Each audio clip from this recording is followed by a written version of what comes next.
அதுக்கு எதிராகத்தான் ஹதீஸ்கள்லாம் இருக்கிறது. எப்படி இருக்கிறது நீங்கள் பார்க்கலாம். அதாவது சஹி முஸ்லிம்ல 302வது ஹதீஸ் முதல் வால்யூம்ல பார்க்கலாம். அப்ப 302 ஒரு 2-3 நம்பர் வித்தியாசம் இருக்கு தமிழ்ல போட்ட நம்பர்கள்ல. அதுல என்ன இருக்குன்னு கேட்டா அன்னரஜுலன் கால யார சொல்லலாம், ஒரு மனிதர் வந்து நபி ஸல்லல்லாஹு அலைஹி வஸல்லம் வந்து அல்லாஹ்வுடைய தூதரே ஐநாபி என்னுடைய தந்தை எங்க இருக்கிறார்னு கேட்கிறார். ரசூல் ஸல்லல்லாஹு அலைஹி வஸல்லம் வந்து ஒரு மனிதர் இஸ்லாத்தை ஏற்றுக்கொண்ட ஒரு சஹாபி, ஆனா தகப்பனார் ஏத்துக்கல. இந்த சஹாபி ஏத்துக்கிட்டாரு, அவர் தகப்பனாரு இஸ்லாத்துக்கு முன்னாடி மூத்தா போயிட்டார். அவரை பத்தி கேட்கிறாரு, ஐநாபி என் தகப்பனார் இப்ப எங்க இருப்பாரு, இறந்து போயிட்டாரு, இப்ப எங்க இருப்பாருன்னு கேட்கிறாரு. அப்ப ரசூல் ஸல்லல்லாஹு அலைஹி வஸல்லம் சொல்றாங்க ஃபின்னார், நரகத்துல இருப்பாரு. ஏத்துக்கல இல்ல, ஒரு இறைவன் வணங்கல இல்ல, கல்லு மண்ணில வணங்கினார்ல அவரு, அதனால அவர் நரகத்துல இருப்பாரு அப்படின்றாங்க ரசூல் ஸல்லல்லாஹு அலைஹி வஸல்லம். அப்புறம் அவர் திரும்பி போறாரு. யாரே அந்த மனிதர் ரொம்ப வருத்தப்பட்டு திரும்பி போறாரு. புலம்மா கஃபாத ஆஹு, திரும்பி போறவர் பாத்துறீங்களா, இங்க வா இங்க வான்னு கூப்பிட்டு சொல்றாங்க, இன்ன அபி அபாக்க பின்னார், ஏன் தகப்பனும் ஓன் தகப்பன் நரகத்துல தான் பாடுறாங்க. அவர் கேட்டது ஏன் தகப்பன் எங்கன்னு தான். அவர் அப்படி ஆடி போய் என் தகப்பன் நரகமா, நான் இஸ்லாத்துக்கு வந்து நான் சொர்க்கத்துக்கு போறேன், என் தகப்பன் நரகத்துக்கு போறாரான்னு கவலைப்படுறாரு. ரசூல் ஸல்லல்லாஹு அலைஹி வஸல்லம் செய்றாங்க, கூப்பிட வழியை கூப்பிட்டவர் அவர் கேட்கவே இல்லை. உங்க அத்தா எங்க இருக்கான்னு அவர் கேட்டாரா? அவர் கேட்கவே இல்லை. எங்க அத்தா எங்க அவர் கேட்டாரு. அவர் கேட்காம இருந்த கூட என்ன செய்யறாங்க, ரசூல் ஸல்லல்லாஹு உங்க வாண்டு கூப்பிட்டு உன் அப்பனு ஏன் அப்பனு நரகத்துலதான் என்று பெருமானார் ஸல்லல்லாஹு அலைஹி வஸல்லம் அவர்கள் சொன்னார்கள்னு சஹீ முஸ்லிம்ல 302வது ஹதீஸ்ல இருக்கிறது. இதை பார்க்கிறோம். அதே மாதிரி வந்து ரசூல் ஸல்லல்லாஹு அலைஹி வஸல்லம் தகப்பனாருடைய நிலைமை இப்படி, அவங்க தாயார் நிலைமை என்ன, அவங்க தாயாரை பற்றி நிறைய சம்பவங்கள் வருது, அது ஹதீஸ்ல வருது. முதலாவது விஷயம் என்னன்னு கேட்டா ரசூல் ஸல்லல்லாஹு அலைஹி வஸல்லம் சொல்றாங்க, என்னுடைய இறைவனிடத்திலே நான் அனுமதி கேட்டேன். எதுக்கு அனுமதி கேட்டேன்னா, என்னுடைய தாயாருக்காக அவனிடத்தில் பாவ மன்னிப்பு கேட்க அனுமதி கேட்டேன். என் தாயார் வந்து தப்பான கொள்கையில மூத்தா போயிட்டாங்க, அவங்களுடைய பாவத்தை நீ மன்னிக்கணும், அவங்களுக்காக வேண்டி உங்ககிட்ட பாவ மன்னிப்பு கேட்கலாமா? பாவ மன்னிப்பு கேட்க கூட பர்மிஷன் கேட்கறாங்க அல்லாட்ட. ஏன்னா அவங்க சரியான கொள்கையில இறந்து போகல, அவங்களுக்கு பாவ மன்னிப்பு கேட்க கூடாது.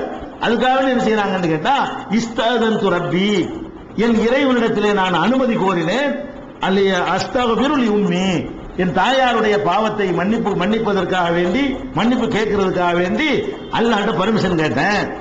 பலம் யதன்லி, அல்லாஹ் அனுமதிக்க மறுத்து விட்டான். அல்லாஹ் எங்க தாயாருடைய பாவத்தை மன்னின்னு நான் கேட்கட்டுமா? அவங்களுக்காக நான் பாவத்தை மன்னிக்கிறது விஷயம் வேற, மன்னிப்பு கேட்கறது எல்லாம் மறுக்கிறான். அது எப்படி கேட்ப என்கிட்ட நீ? நான் இல்லேன்னு ஜட்ஜ்மெண்ட் பண்ண ஒரு விஷயத்த நீ கேட்குவியா நீ? அதனால என்ன செய்யறது, மன்னிப்பு கேட்கறதுக்கு நான் அனுமதி கேட்டேன், அல்லாஹ் வந்து அந்த அனுமதி எனக்கு மறுத்துட்டான். அவங்களுடைய கபரை போய் பார்க்கறதுக்கு மட்டும் அனுமதி கேட்டேன், அதுக்கு அனுமதி தந்தான். அடக்கம் செய்யப்பட்ட இடத்துல பார்த்துட்டு வேணா வர்றேன், எந்த இடத்துல அடக்கம் செய்யப்பட்டாங்கன்னு பார்க்க சொன்னான். பார்த்துட்டு பேசாம வந்துடணும். யாரெல்லாம் இவங்க பாவத்தை மன்னிச்சரி எங்க அம்மாவுக்கு சொர்க்கத்தை கொடுத்துன்னு கேட்டக்கூடாது, சும்மா பார்த்துட்டு வந்துரு. அதுக்கு மட்டும் தான் பர்மிஷன் தருவானே தவிர மன்னிப்பு கேட்க பர்மிஷன் இல்லைன்னு சொல்லி அல்லாஹ் மறுத்து விட்டான் என்று நபி ஸல்லல்லாஹு அலைஹி வஸல்லம் சொன்ன செய்தி சஹீ முஸ்லிம்ங்கிற நூல்ல 1621 இருக்கிறது, 1622 இருக்கிறது. அடுத்தடுத்த ஹதீஸ், இது 2 ஹதீஸ் இருக்கிறது. இப்ப நம்ம அடிப்படையான விஷயம் என்னன்னு கேட்டா, ஒரு ஆளுக்காக பாவ மன்னிப்பு கேட்பதற்கு நமக்கு தடை இருக்குதா? இல்ல. யாருக்கு தடை இருக்குது? யார் இணை கற்பிப்பவர்களாக இருந்தார்களோ அவங்களுக்கு மட்டும்தான் நீங்க பாவ மன்னிப்பு தரக்கூடாது. உங்களுக்காக நான் கேட்கலாம், எனக்காக நீங்க கேட்கலாம், யாருக்காக யாரும் கேட்கலாம். பாவ மன்னிப்பு கேட்கறது ஒரு பெரிய குற்றம் கிடையாது. யாரு கேட்கக்கூடாது என்று கேட்டால், யார் அல்லாஹ்வை இல்லைன்னு மறுத்து கொண்டே மரணித்து விட்டார்களோ அவங்களுக்கு பாவ மன்னிப்பு கேட்கக்கூடாது. அல்லாஹ்வோடு கொட்டி தெய்வங்களை இணை கற்பித்து விட்டார்களோ அவங்களுக்காக பாவ மன்னிப்பு கேட்கக்கூடாது. இப்ப அதுக்கு திருமறை குர்ஆன்ல என்ன இருக்குன்னு கேட்டா, 9வது சூராவுல 113வது வசனத்தில் இருக்கிறது, மாகாணலின் நபி வல்லதீன ஆமனு, நபியாக இருந்தாலும் மூமின்களாக இருந்தாலும் அனுமதி இல்லை. அல்ல ஆரம்பிக்கிறான், மாகாணலின் நபி வல்லதீன ஆமனு, நபிக்கு அனுமதி இல்லை, மூமினான உங்கள் அனைவருக்கு அனுமதி இல்லை. என்ன அனுமதி இல்லையா? ஐ யஸ்தக்ஃபிரூலில் முஷ்ரிகீன், இணை கற்பித்தவர்களாகவே மூத்தாயிட்டாங்களே அவர்களுக்காக பாவ மன்னிப்பு தேடுவதற்கு அனுமதி இல்லை. உலவுக்கானு உலி குர்பா, அவர்கள் எவ்வளவு நெருங்கிய சொந்தமாக இருந்தாலும் சரிதான். இணை கற்பிப்பவர்களாகவே மூத்தாயிட்டாங்கன்னு சொன்னா அவங்களுக்காக பாவ மன்னிப்பு கேட்கிற அனுமதி நபிக்கும் கிடையாது, மூமினுக்கும் கிடையாது என்று அல்லாஹ் சொல்றான். மின்பாதி மாத்த பையனளவும் அன்னகும் அஸ்ஹாபுல் ஜஹீம், அவர்கள் நரகவாசிகள் தான் என்று சந்தேகத்திற்கு இடமில்லாமல் தெரிந்த பிறகு நரகவாசி தானே. சிறுக்கும் குஃபரும் இருந்தால் அல்லாஹ் நரகவாசி ஆகிட்டான்.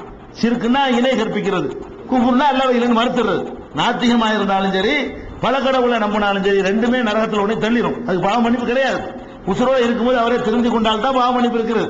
அந்த நிலையில மண்டையை போட்டாருன்னு சொன்னா அவருக்காக பாவ மன்னிப்பு கேட்கறது கூடாது என்று அல்லாஹ் இதுல அனுமதியை மறுக்கிறான் 9:113. அப்ப இந்த வசனத்தை வைத்து அந்த சம்பவத்தை நம்ம எப்படி புரிஞ்சுக்கிறது? தாயாருக்காக நான் பாவ மன்னிப்பு கேட்க அனுமதி கேட்டேன், அனுமதி மறுத்துட்டான தாயார் யாரு? யாரா இருந்தா மறுப்பான்ல? இணை கற்பிப்பவராகவோ அல்லது நாத்திகராகவோ இல்லாட்டி மறுப்பானல்ல? நல்லா கேட்டு போப்பான் இருப்பானே. வேற வேற அல்லாஹ் கரெக்டா ஏத்துக்கொண்டு வேற வேற தப்புகள் பண்ணவங்களா இருந்தாங்கன்னு வைங்க, நல்லா கேளு, உங்க அம்மா கேளு, யார் யாருக்கு கேட்கிற, உங்க அம்மாவுக்கு முதல்ல நல்லா கேளு அப்படி நல்லா சொல்லியிருப்பானே. அப்ப அல்லாஹ் தாயாருக்கு பாவ மன்னிப்பு கேட்கிறதை மறுக்கிறான்னு என்ன அர்த்தம்? இந்த இணை கற்பித்தல் இருந்திருக்க போய் தான் மறுக்கிறான், இல்லைன்னா மறக்க மாட்டான். அப்ப இதுல நல்ல தெளிவா தெரிகிறது, இது இப்படி ஒரு சம்பவம் நடந்திருக்க வாய்ப்பு இல்லை. இவ்வளவு தெளிவா இருக்குது. பாவ மன்னிப்பு கேட்கறதுக்கு எல்லாம் மறுத்த அல்லாஹ் எப்படி இப்படி ஒரு சான்ஸை கொடுப்பான் அப்படிங்கறது நம்ம விளங்குறோம். அதே மாதிரி முஸ்னத் அஹ்மதுல ஒரு ஹதீஸ், முஸ்னத் அஹ்மதுல இருக்கிறது, தபரானில இருக்கிறது. என்ன ஹதீஸ் சொன்னா, ஒருத்தர் வர்றாரு ஐன உம்மிங்கிறாரு. அதே மாதிரி எங்க பாப்பா எங்கன்னு கேட்ட மாதிரி எங்க அம்மா எங்க இருக்கான்னு ஒருத்தர் கேட்கிறாரு ரசூல் ஸல்லல்லாஹு அலைஹி வஸல்லம் அவங்கள்ட்ட. அப்ப ரசூல் ஸல்லல்லாஹு அலைஹி வஸல்லம் சொல்றாங்க, உம்முக ஃபின்னார், உங்க அம்மா நரகத்துல இருப்பாங்க, வேற எங்க இருக்க போறாங்க? எங்க அம்மா எங்கன்னு கேட்கிறாரு, உங்க அம்மா நரகத்துல இருப்பாங்கிறாங்க. அப்ப அவர் திரும்பி போறாரு. போன உடனே என்ன செய்யறாரு? ரொம்ப கவலைப்பட்டே போறாரு. கூப்பிட்டு உங்க அம்மாவோட எங்க அம்மா இருப்பாங்க, இப்ப திருப்தியான்னு கேட்கிறாங்க. இப்படி கேட்கிறாங்க ரசூல் ஸல்லல்லாஹு அலைஹி வஸல்லம், உங்க அம்மாவோட தான் எங்க அம்மா இருக்க போறாங்க, இப்ப திருப்தி தானா அப்படின்னு கேட்கிறாங்க. அம்மா தரலாம், இப்ப உனக்கு திருப்தியா இருக்குதா? அந்த கூன உம்முக்கமா உம்மி, உங்க அம்மா எங்க அம்மாவோட இருக்க போறாங்க, இது சரியா ஓகே உனக்கு அப்படின்னு கேட்டு அவர் ஆறுதல் படுத்துறாங்க. இது முஸ்னத் அஹ்மதுல இந்த ஹதீஸ், அதாவது 15600 முஸ்னத் அஹ்மதுல இடம்பெற்றிருக்கிறது. தபரானியில 19வது வால்யூம்ல 208வது ஹதீஸாகவும் இது இடம்பெற்றிருக்கிறது. அப்ப இதுல என்ன இந்த பாயிண்ட் நமக்கு விளங்குறது என்று சொன்னால், நபிகள் நாயகம் ஸல்லல்லாஹு அலைஹி வஸல்லம் அவர்களுடைய தாயாரை பற்றியும் இதே மாதிரியா சொல்றாங்க. என்னுடைய தாயாருடைய நிலைமை இப்படித்தான், என்னுடைய தகப்பனாருடைய நிலைமை இப்படித்தான், ரெண்டு பேருமே இந்த கொள்கை ஏற்றுக்கொண்டாதவங்களா இருந்தாங்க, அவங்க நரகத்துக்கு தான் போவாங்க அப்படிங்கிறது இவ்வளவு தெளிவாக சொல்லப்பட்டிருக்கிறது.